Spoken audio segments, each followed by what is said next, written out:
I wonder what the rest of the Harbingers are up to. Plotting and scheming on an ever grander scale, no doubt. Welcome to Palais Mermona.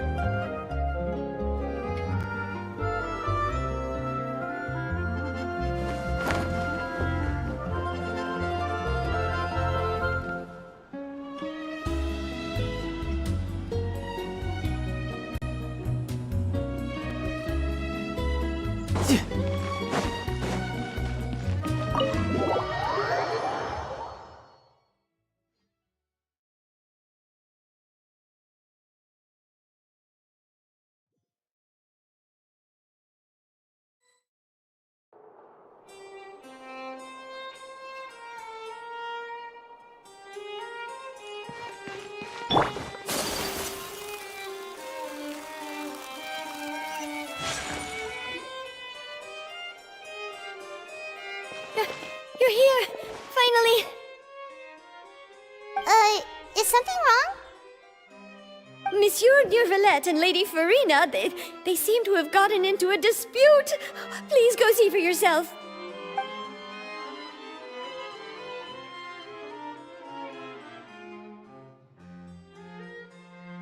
Like I said, I've already explained everything! And yet the problem has not been properly solved. There is little space for excuses between us. It is not my intention to offend you, but please, tell me where you stand. You are the Hydro Archon Focalor, are you not? Look at this. This is a list of the victims from the recent Poisson incident.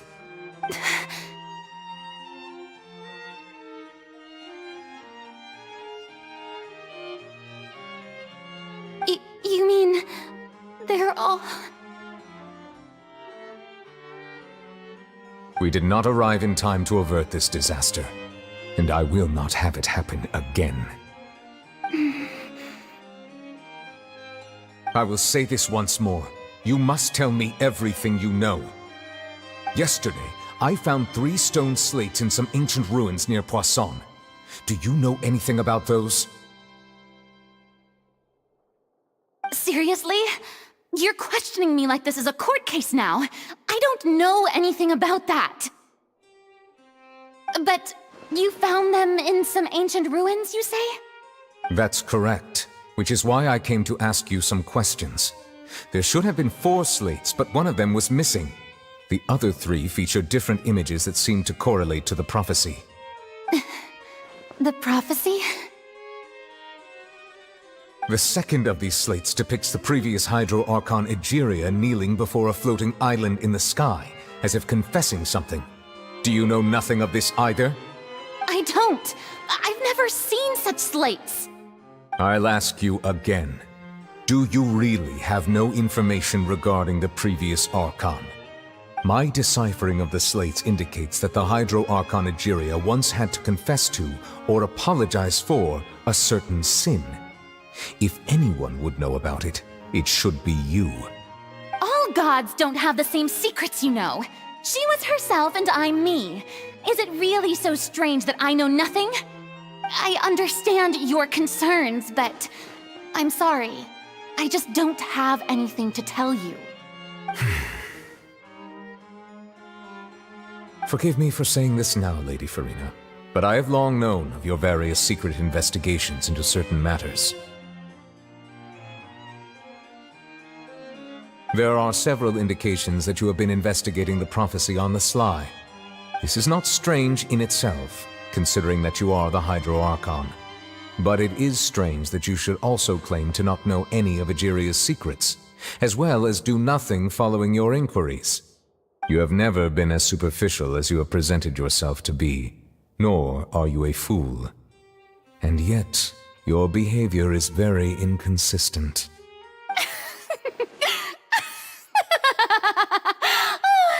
So you've been watching me all this time, have you? I didn't think you were that type. You... Well, since you know about my secret investigations, then you should know I'm actually working to take care of it. There's no point questioning or suspecting me. You're the Eudix, but you're still my subordinate. You should be following my lead. Just trust in me, your Archon, and do as I say. Never mind whether you can truly convince yourself to or not. It'll all turn out fine. That's all I have to say. We do not discuss this matter again. Oh, the opera's about to start. Toodles!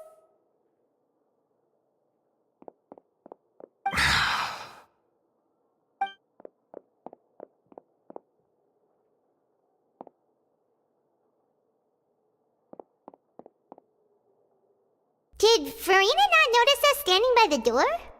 Wonder what's up with her. She was smiling. Huh. She didn't seem in the mood to care if we were listening in or not.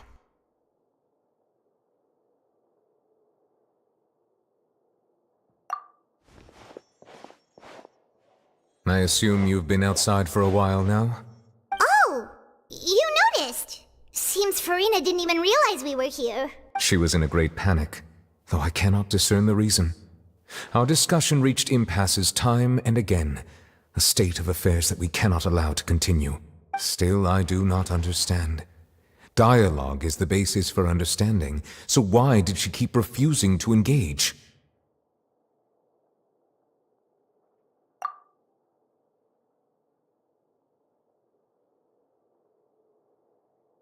Everyone in her inner circle has noticed that she is hiding some secret. The issue is her attitude. I fear that she will not reveal anything unless absolutely forced to. We may have to create a situation in which she will have no choice but to speak. Oh? Like what? Normally, people will only reveal the truth when standing trial. Perhaps we must have the Hydro Archon experience just such a scenario. But Farina's seen so many trials, and she's really good at dodging questions. How do we make sure that she won't just slip away at the first chance she gets? We will need to consider this thoroughly, join forces with various parties, and then do what we can. If at all possible, I would prefer to recuse myself from this affair, but we must prevent the prophecy from coming to pass. This may be cruel to her, but all Fontaine is in crisis. The information a god possesses is too precious, and so we must take a chance on this. But who will lend us their aid to do such a thing?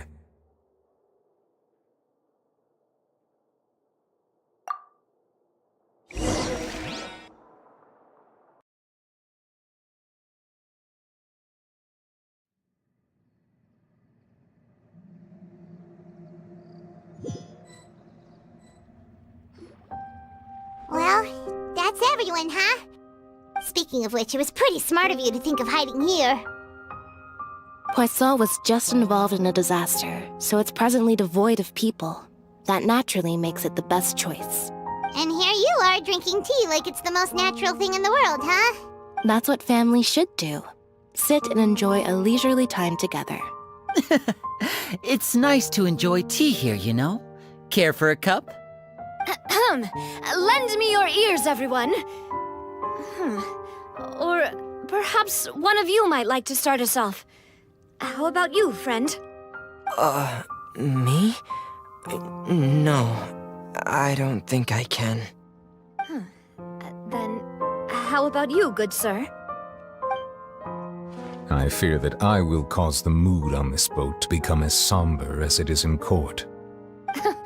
Well then, I guess we're lucky we've got a local like me to organize things. Wonderful, the spotlight at last.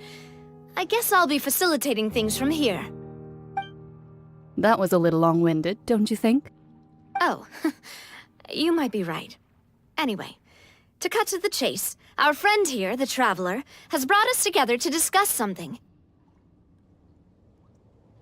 As for what that is, well, let's start by saying that we'll be pooling our efforts together to create a series of traps. Oh, how intriguing. Well, it's just an expression, really. One that I just learned from Chlorand, and used on the spot. So, let's invite her to explain in detail. A round of applause, please.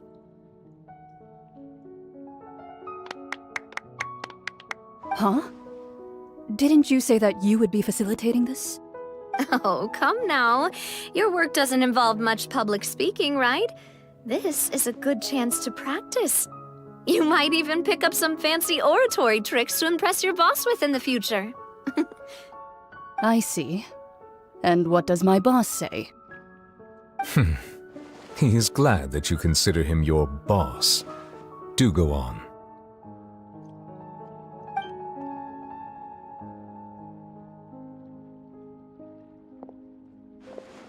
In that case, do any of you have experience hunting? Not that I recall. Fremine and I once used a wooden stick in a basket to catch wild rabbits when we were younger. As for Lynette, oh, right. You were sick that day, weren't you? I've also gone diving to catch some fish before. Does that count? I'm afraid not. You may or may not have heard, but Fontaine once played host to a group known as the Marechaussee Hunters. Though that was their name, they did not hunt animals, but rather various monsters left behind by the ancient dynasty of King Remus. Today, Fontaine's monster population has already thinned greatly, so the hunters have blended back into society, taking up arms in other lines of work. They even left a unique methodology of hunting in their wake. A trap comprises of the following components: bait, a trigger, and a containment device. Sometimes a lethal implement will also be necessary to deal with the prey. So, if we were to build a trap together, right now, what would you choose to build it with? For me, I would prefer something basket-shaped. Pigeons and rabbits will see the bait and naturally enter the snare. Our line of work requires a deft hand, and we're some of the best in the industry, so you can count on our techniques. You used some of those techniques while moving the people of Poisson, didn't you? My subordinates mentioned that you even performed some magic for the bawling children. Yes, and I even managed to gather some intelligence in the meantime. I'm quite the multitasker if I do say so myself. I'm afraid I can't claim that as my strong suit. I prefer more stable methods, like placing bait in the water and waiting for the fish to come within reach.